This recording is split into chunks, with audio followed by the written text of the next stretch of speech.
Think one of the things that I encourage my clients when they're grieving to think about, and I do this myself as well, is thinking about what my values are or what their values are, how they want to live their life, right? What is the legacy that they want to be leaving behind?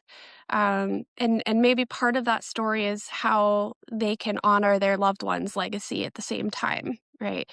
Um, and thinking about how to stay grounded in the present moment, right? Because time is limited for all of us, and all we have control over really is like the present. We don't have control over the past, and we don't have control over the future. And so thinking about how to stay present, for me, that's practicing mindfulness exercises, whether that's formally through kind of, listening to mindfulness practices and formally sitting down and doing them, or through informal practices, things like mindful walking, right? Where I just go outside and I'm not on my phone, listening to music, doing other things. I'm just kind of noticing what's going on around me. It can be really helpful and grounding to be in that centered place. And then thinking about, what I want to leave behind and maybe how my loved ones would have wanted me to live. And so for me, one of my biggest values is being genuine and being authentic. And that's really So important to one me. big aspect I think in my daily life is storytelling. Yeah. Um, my daughter just started soccer, and so I remember my dad being at games, right? And so being able to talk about, oh, he would be at every game, and this is how he would cheer, and the Yankees are in the postseason. Yankee fan, right? And being able to sit and watch baseball with my kiddos and telling them stories about how grandpa would watch baseball and how that was such a big um, bonding experience in my house. Yeah, storytelling is huge in honoring my parents. And then, of course, the work that I do, right? No child should ever grieve alone, and just honoring them in that, and being really, I mean, blessed to do what I do because it's a privilege to sit with So somebody one in that big grief. Aspect I think in my daily life is storytelling.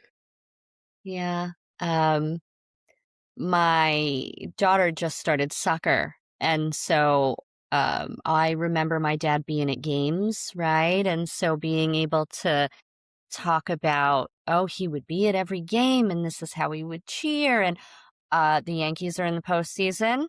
Yankee fan, right? And being able to sit and watch baseball with my kiddos and telling them stories about how grandpa would watch baseball and how that was such a big um, bonding experience in my house.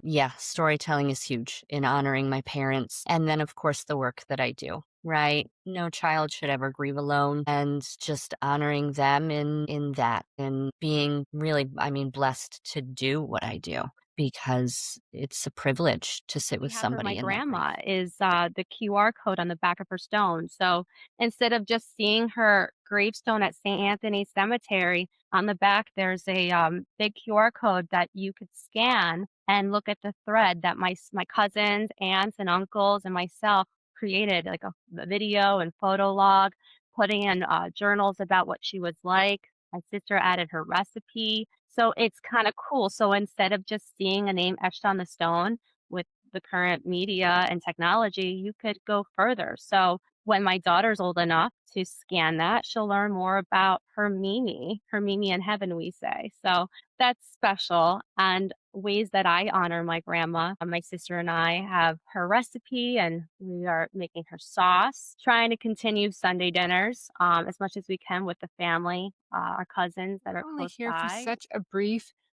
time that yes, you are mourning the loss of your loved one. But yeah, what about all of those things that you learned from them, all the joys that you have when even 1 minute, six times a day, you can close your eyes and just imagine a joyful moment that you had with them and then hold on to that. Make that a habit and a Baxter pattern. had a favorite bakery, and we would do all of his birthdays there. And it was by our house. Now we're like a couple miles away. And we went to the bakery, which is called Top Dog Bakery in Huntington Beach, California. And I went to them and they knew Baxter and they know Sophie. And I said, hey, I want to, we have a rescue group we work with near our house, and I want to do something for the dogs there. So we had Baxter cookies made. One said love, one said Baxter, and the colors from the Love Baxter website.